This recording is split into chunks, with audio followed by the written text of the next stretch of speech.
मेरे पाँव पर लग गई है चोट।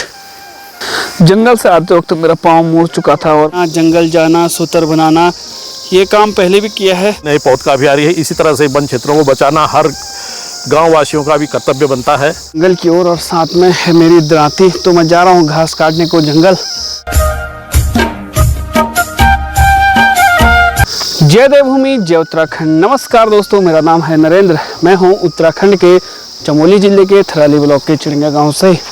तो करते हैं दिन की शुरुआत पहाड़ की इन खूबसूरत वादियों से। और जो भी मेरे चैनल में नए हैं तो प्लीज़ सब्सक्राइब करके ज़रूर जाए। तो दिखाते हैं पहाड़ी हसीन दिनचर्या। तो सुबह सुबह मैं आज जा रहा हूँ जंगल की ओर और साथ में है मेरी दराती, तो मैं जा रहा हूँ घास काटने को जंगल, क्योंकि मम्मी घर ही पे है आज और साथ में दीदी लोग भी आए हैं। तो अभी हम जा रहे हैं जंगल को, अभी पहुँचे भी नहीं हैं। तो यहाँ पे हमारा अपना मांगा है, तो उसी से हम घास काटेंगे। तो दिखाएंगे आपको कि कैसे जंगलों से घास वगैरह काटते हैं हम। तो पहले बचपन में हम ऐसे पेड़ों से चलते थे, तो आज वो दिन याद आ गए हैं। तो ये पेड़ एक टूटा हुआ है हमारे ऊपर बगीचे में। तो पहले हम ऐसे पेड़ों से चलते थे, तो उस समय तो डर नहीं लगता था, पर आज के समय काफ़ी ज़्यादा डर लग रहा है। तो नीचे बिल्कुल खाई है, गिर गए तो चोट लग सकती है। तो बहुत पहले हम चलते थे ऐसे पेड़ों में जब हम छोटे छोटे थे। तो आज तो काफ़ी ज़्यादा यहाँ अब जंगल भी बन चुका है। पहले इतने ज़्यादा पेड़ नहीं दिखते थे यहाँ पे, पर हमें जाना है ऊपर टॉप में। दीदी लोग वहाँ पे पहुँच चुके हैं, तो यहीं से हमने जाना है ऊपर को। हम पहुँच चुके हैं अभी जंगल में और यहीं पर हमने घास काटना है। तो दीदी और जीजा भी आए थे हमारे साथ। तो यही वाले एरिया को हमने अभी कंप्लीट करना है। तो देखते हैं कि कितना हमें अभी टाइम लगेगा। तो नीचे है हमारा प्यारा सा गांव चिड़िंगा। तो यहीं से हम ऊपर को आए थे। तो इस बार तो यहाँ काफ़ी ज़्यादा पेड़ वगैरह भी उग चुके हैं, क्योंकि अब धीरे धीरे गांव में लोगों ने गाय बच्चियाँ रखना कम कर दिया है। तो अब बचे खुचे गाय बच्चियाँ हैं, तो यहीं से हम आजकल घास ले जाते हैं। तो काफ़ी अच्छा घास हो रखा है ऊपर तक।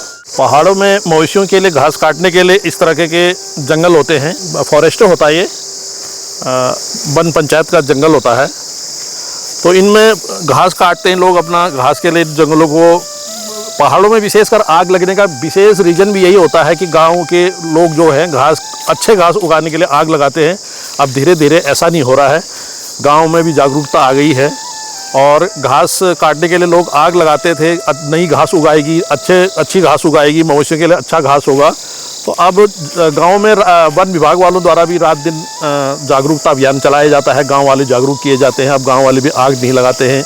यहाँ चीड़ के जंगल हैं और चीड़ के जंगलों में आग बहुत तेज़ी से लगती है। कहीं कहीं आप देख भी रहे होंगे कि चीड़ के पेड़ नीचे से झुलसे हुए हैं, तो आग कंट्रोल नहीं हो पाती है। अब इन जंगलों में आग की कमी होने के कारण नई प्रजाति के पौधे, बहुत सारे पौधे उगाए हैं और इन्हीं जंगलों में गांव वालों के लिए चारा पत्ती, घास की सुविधाएं होती हैं। आज हम भी इस वन क्षेत्र में देखने के लिए आए किस तरह से घास काटते हैं या किस तरह से आग लगती है। तो गांव वाले कैसे आग कंट्रोल करते होंगे या कितने समय से आग लगती होगी। तो ये यहाँ देख करके ये लग रहा है कि काफ़ी समय से इस क्षेत्र में आग नहीं लगी होगी, तभी नए पौधे उगाए हैं। नए पौधों में काफ़ी बड़े बड़े पौधे हो चुके हैं। अगर कभी आग लगती होगी तो ये पौधे जो है जल करके नष्ट हो जाते होंगे। अब नए पौध का अभियान है। इसी तरह से वन क्षेत्रों को बचाना हर गांव वासियों का भी कर्तव्य बनता है। जंगल ज़मीन को बचाना हमारा गांव क्षेत्रों में का एक मुख्य वो है, स्रोत है, तभी तो वन एवं पर्यावरण बचा रहेगा। तो काफ़ी ज़्यादा घास हमने काट लिया है और कुछ घास हमने यहाँ पे, और दीदी ने साथ सूतर भी बना लिया है, जो कि गाय बच्चों के बिस्तर बनाने के काम आते हैं। तो गाय बच्चों के नीचे से बिछाते हैं सूतर को। तो सूतर भी हमने साथ बना लिया है। तो कुछ घास हमने इस साइड काटा है, कुछ घास काटा है उस साइड। तो जीजा जी पता नहीं इन झाड़ियों में किस साइड चले गए हैं, तो ऊपर दूर तक नज़रें नहीं आ रहे हैं कि किस साइड बैठे हुए हैं। तो हमने यहाँ सब घास कंप्लीट कर लिया है और ये भी हमने बना लिया है। तो इसके बाद अब चलते हैं इस वाले रास्ते सीधे अपने घर की ओर, क्योंकि घर मेरा यहीं नज़दीक में है। तो देख के लगता नहीं है कि देहरादून में रहते होंगे, क्योंकि दीदी काफ़ी टाइम बाद पहाड़ी कामकाज में वापस लौटी है। तो लगभग 20 साल हो गए हैं इनको अभी बाहर ही रहते हैं। कभी ये रहे हैं देहरादून, कभी रहे हैं कालागढ़। तो 20 साल बाद इन्होंने दराती भी पकड़ी है। तो आप देख सकते हैं कि घास में कोई शिकायत नहीं है, मतलब हथियार छोड़े हैं पर चलाना नहीं भूले। तो अभी भी घास काटना, जंगल जाना, सूतर बनाना, ये काम पहले भी किया है दीदी ने अपने ससुराल में भी, और मायके में तो करते रहते हैं बचपन से ही। तो घास वगैरह काटना तो बराबर सीखा है।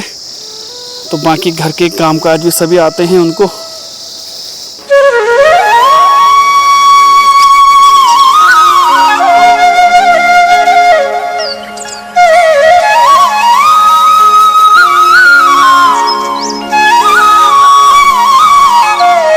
शाम के समय हम आए हैं अपने खेतों में, और साथ में चाचा जी, जीजा जी और अपने सुना भाई लोग भी आए हैं। तो एक खेत मेरा थोड़ा सा धान मड़ाई रह चुकी थी, तो सभी लोगों ने कहा कि क्यों ना इसे फिनिश कर दिया जाए। तो आज मेरे साथ बड़ी घटना हो गई है और मेरे पाँव पर लग गई है चोट। जंगल से आते वक्त मेरा पाँव मुड़ चुका था और पूरा सूजन भी आ गया है।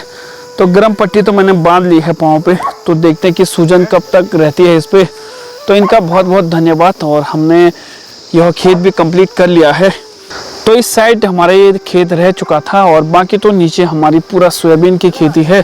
तो सोयाबीन के पत्ते भी अब गिरने लग गए हैं। तो जल्दी ही अब सोयाबीन की कुटाई भी करने वाले हम, और खेतों में से डाल के सुखाया जाता है और उसके बाद हम ले जाएंगे घर।